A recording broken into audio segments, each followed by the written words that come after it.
There was a case in the media today, actually, that might be an example of this, of people of extreme wealth, as Howard Schultz would put it, wanting the mantle of being an advocate for the working class, but while advancing only their own interests. So I saw that Ivanka Trump, second-generation heiress, said in response to, I think it was in particular AOC raising the minimum pay for her staffers, I don't think most Americans in their heart want to be given something. People want to work for what they get. So I think that this idea of a guaranteed minimum is not something most people want. Do you think that we have found the true advocate for the American working class we've been looking for? You know, I just think it's such a relief that after 40 years of being stiffed, the American working class finally has an advocate in Ivanka Trump.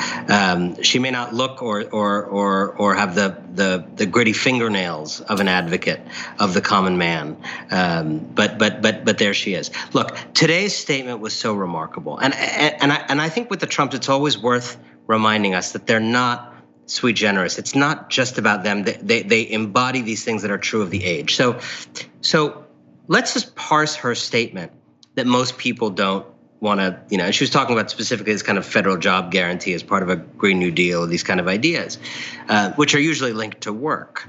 And so her father inherited his money from his parents. First of all, a lot of people pointed out that if he just taken the amount that he inherited and put in the stock market, it would be worth way more. So he not only inherited it, but basically squandered it. If he just bought Vanguard ETFs, like he would have been in better shape. As the New York Times carefully detailed last year, in the process of the father inheriting that money from his parents, committed massive tax avoidance and evasion and all kinds of fraud.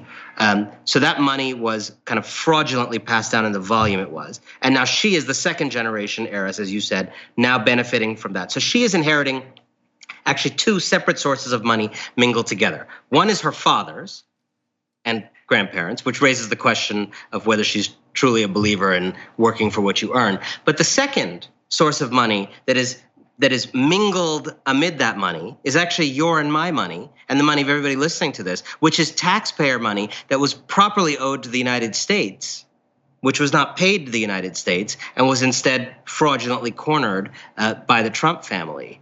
And so when Ivanka Trump is rich-splaining to people that they should really work for their own money, she is, more than anybody listening to her, living off the private dole of family inheritance and the public dole of stolen public funds, while lecturing people that a federal job guarantee in which they would work to do public works for the government of the United States while being paid for it is somehow immoral. And I just want to say, this is not just Trumpism.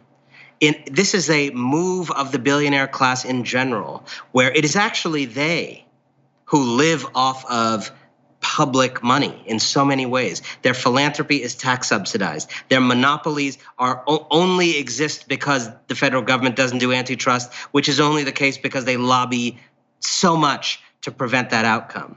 They're actually the ones who depend on the public good. And then they smear Americans as being welfare queens and welfare kings and as being dependents.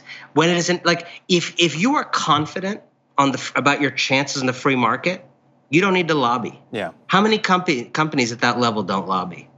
Yeah, that's a good point and a powerful argument. Hopefully people are starting to pay attention to these issues. If you'd like to, in the audience, if you'd like to learn more about this, the book is Winners Take All, The Elite Charade of Changing the World. Anand, as always, we don't have as much time as I would like, but thank you again for joining us on the show. I'll always enjoy it. Me and the dragon are always ready to come back. Awesome. Hopefully we'll talk to you soon.